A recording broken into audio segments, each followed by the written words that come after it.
study, a proper study conducted where we could have the footprint of the exact amount of renewable energy that's being produced on and off grid at the moment.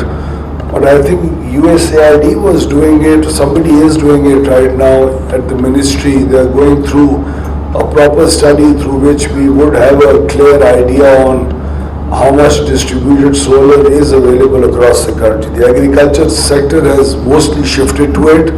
The industry, whatever space they could have, they have shifted to it. And we are seeing a tremendous amount of increase in the solar energy being produced in the country.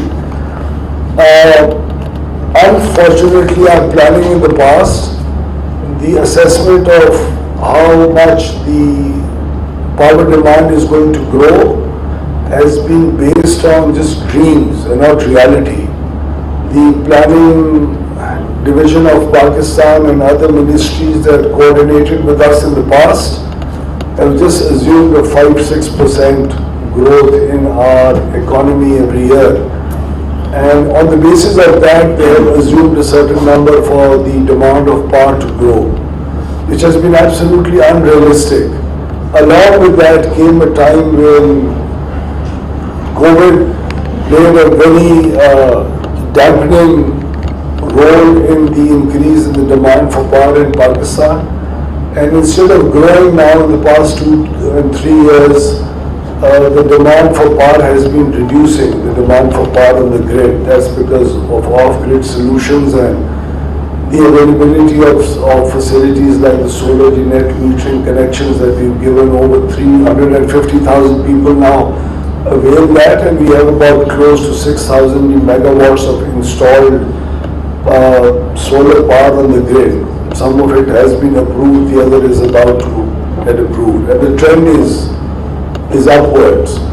So whatever we have assumed in the IGSEP, which was an exercise that used to be done before, but it was for the first time that we tried to do an extensive exercise, and we took into consideration and the input from different ministries, from WAPDA and the IPPs, and everybody was given enough of an audience as part of the IGSEP for us to try to come up with an IGSEP that still needs to go through the regulatory process, and we've had that approved by the Prime Minister. The IGSEP has actually, the one that we've approved so far, has resulted in the termination of close to 9,000 megawatts of power that we were going to buy in the next few years. So what we're trying to do is trying to get the government of Pakistan out of the business of buying any more power in the future, other than the plants that we have already committed to.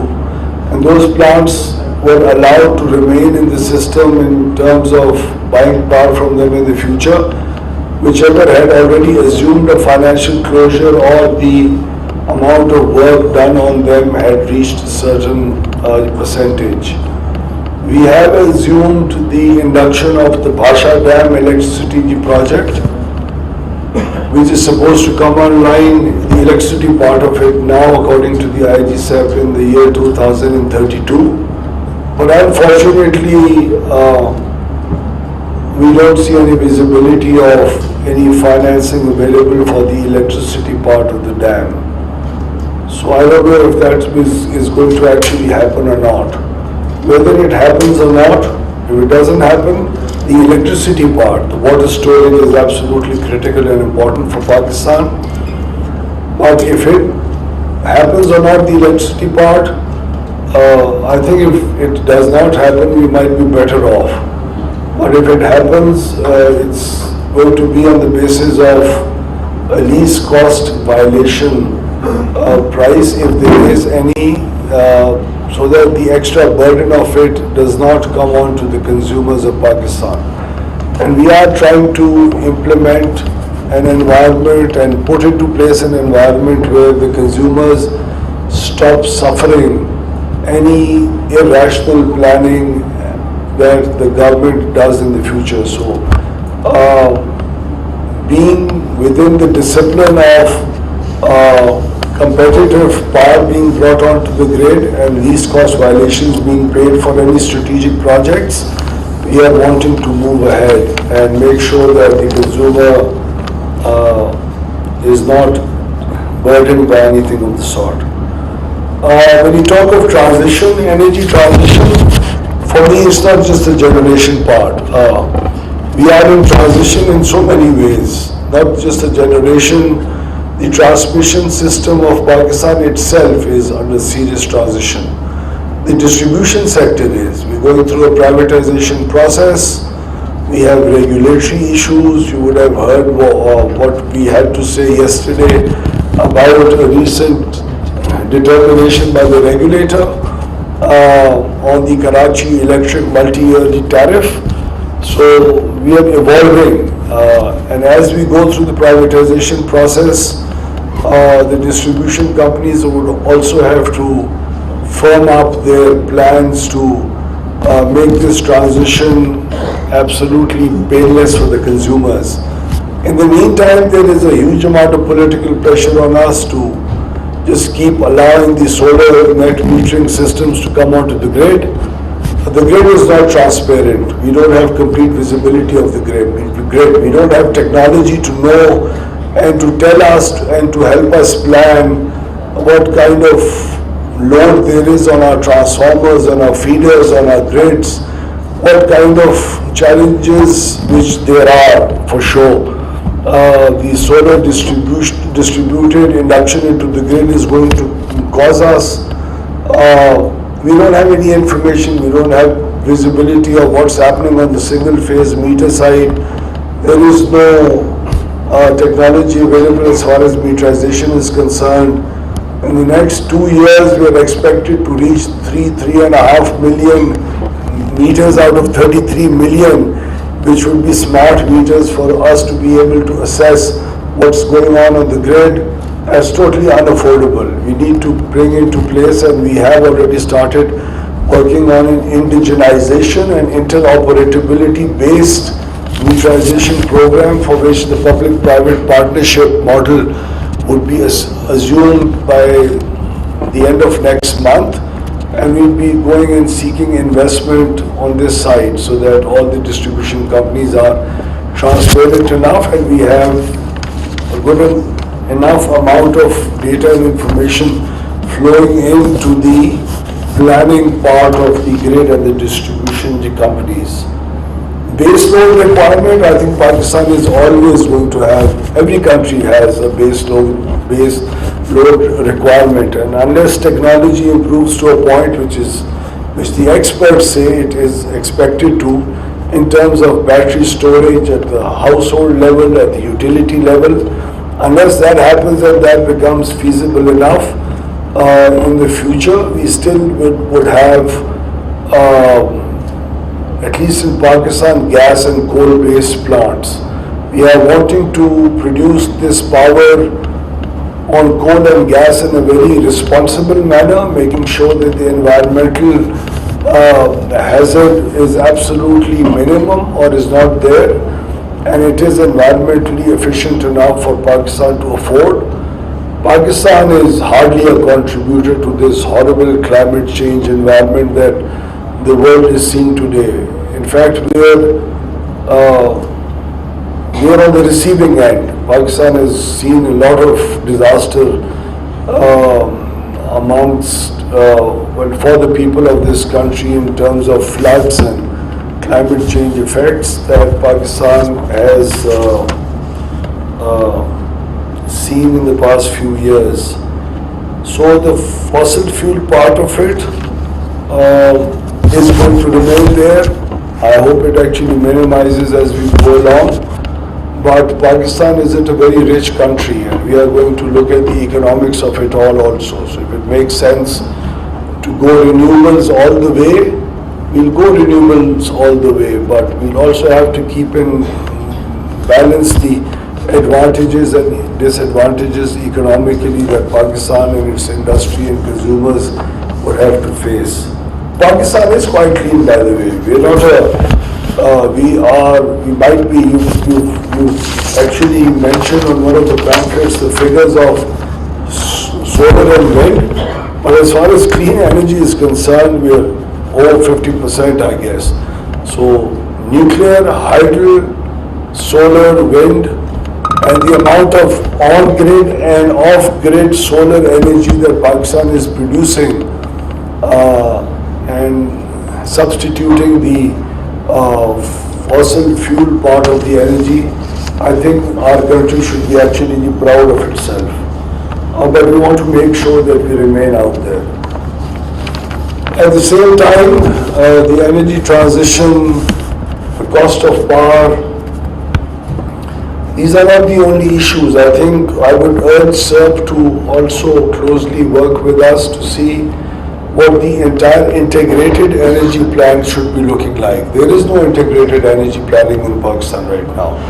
So the petroleum sector is working in isolation and the power sector is doing the same. I have spoken to the petroleum minister in the recent past, and we have decided to work closely together to try to put in place an environment where the integrated energy plan is actually authored by Pakistan, and it's an ongoing process.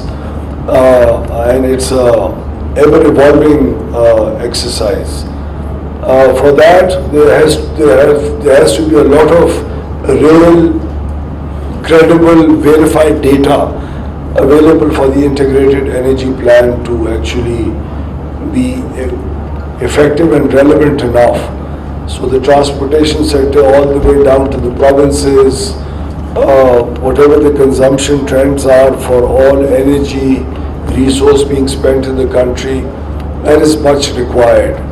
We did try to make an effort a few years ago through the planning division. There is a particular department out there, it's a project-based department. It doesn't have security of life for the department itself. It's based on a project in which certain tools like time are being used, but there isn't anybody who is trained on those tools. So the tools are there, but there aren't people who should be able to use that. And then all the data being put into those tools to come up with certain conclusions, that's not available. So a lot of work needs to be done on the integrated energy plan. I'd like to urge Mr. Maroof to see if SERP could play a role along with the petroleum division and us. We're also, in terms of sustainability and actually using whatever we have available, we have huge obstacles. Fortunately or unfortunately, we're in this program with the IMF, and sometimes it seems as if we are not just being able to put across a certain point to them. So I'll just give you an example. There is 7,000 megawatts of surplus power available today on the grid.